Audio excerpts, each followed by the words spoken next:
បងប្អូនទាំងអស់គ្នាតើក្នុងជីវិតធ្លាប់មានខណៈពេលបែបនេះទេនៅពេលដែលគូប្រជែងដែលធ្លាប់តែអួតអាងឬចើហ្វាយនីដែលធ្លាប់តែសង្កត់សង្កិនយើងស្រាប់តែស្ងប់ស្ងាត់ទៅវិញឬបាត់បង់ស្មារតីបរិយាកាសក៏ផ្លាស់ប្ដូរហើយអ្នកមានអារម្មណ៍ថាអូលើកនេះប្រហែលជាអាចទៅរួចហើយតាមពិតទៅការចាញ់ឈ្នះត្រូវបានសម្រេចនៅក្នុងសង្គ្រាមផ្លូវចិត្តរួចជាស្រេចមុននឹងដកដាវមកប្រើទៅទៀតបើនិយាយតាមភាសាអ្នកលេងហ្គេមនៅពេលដែល Smart Daily នោះហ្គេមត្រូវបានផ្លាស់ប្ដូររួចទៅហើយនៅពេលដែលដំណឹងអំពីជនជាតិអ៊ីស្រាអែលឆ្លងទន្លេយ៉ូដានដោយអភូតហេតុបានរីកសាយភាយតើស្ដេចនៃស្រុកកាណានមានប្រតិកម្មយ៉ាងណាចិត្តគេក៏លីអស់ទៅហើយគ្មានវិញ្ញាណណានៅក្នុងគេទៀតឡើយយ៉ូស្វេ5:1ពាក្យថារលីភាសាហេប្រឺ Message នៅទីនេះមានន័យថាស្មារតីប្រយុទ្ធនិងទំនុកចិត្តរបស់ពួកគេបានរលាយបាត់ទៅដូចជាក្រមួននៅមុខភ្លើងអ៊ីស្រាអែលមិនទាន់ទាំងបានគ្រវីដាវឬវាកំទេចកំពែងសូម្បីតែបន្តិចប៉ុន្តែស្ទើរក៏ភ័យខ្លាចរហូតបាត់បង់ស្មារតីប្រយុទ្ធរួចជាស្រេចនេះគឺជាវិធីសាស្ត្ររបស់ព្រះជាម្ចាស់មុនពេលដែលអ្នកចេញទៅប្រយុទ្ធដោយផ្ទាល់ព្រះអង្គបានបំបាក់អំណាចនៃស្ថានភាពនិងបរិយាកាសរួចជាស្រេចហើយសប្តាហ៍ថ្ងៃនេះមានរឿងជាច្រើនដែលធ្វើឲ្យយើងភ័យខ្លាចដូចជាការងារដ៏ច្រើនលើសលប់មិត្តរួមការងារដែលពូកែជាងយើងឬវិបត្តិសេដ្ឋកិច្ចដែលហាក់ដូចជាគ្មានផ្លូវដោះស្រាយរឿងទាំងនោះប្រៀបដូចជាកំពែងក្រុងកាណានដ៏ធំសម្បើមដែលសង្កត់សង្កិនយើងប៉ុន្តែប្រសិនបើព្រះជាម្ចាស់គង់ជាមួយយើងអំណាចនៃបញ្ហាទាំងនោះ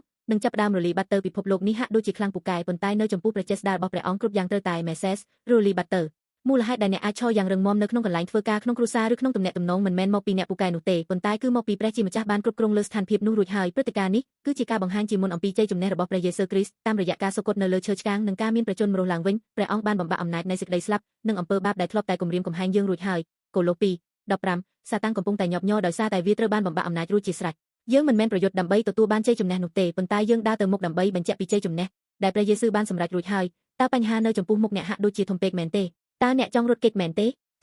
សូមមើលតាមរយៈភ្នែកនៃជំនឿចុះព្រះជាម្ចាស់បានធ្វើឲ្យចិត្តស្រូវរលាយរួចទៅហើយនៅពេលដែលអ្នកប្រកាសដោយការអធិស្ឋានហើយបោះជំហានទៅមុខបញ្ហានោះនឹងរលាយបាត់ទៅដោយគ្មានអំណាចសូមព្រះប្រទានពរឲ្យបងប្អូនទាំងអស់គ្នាដើរទៅមុខដោយភាពជឿជាក់ក្នុងសង្គ្រាមដែលបានឈ្នះរួចហើយនេះ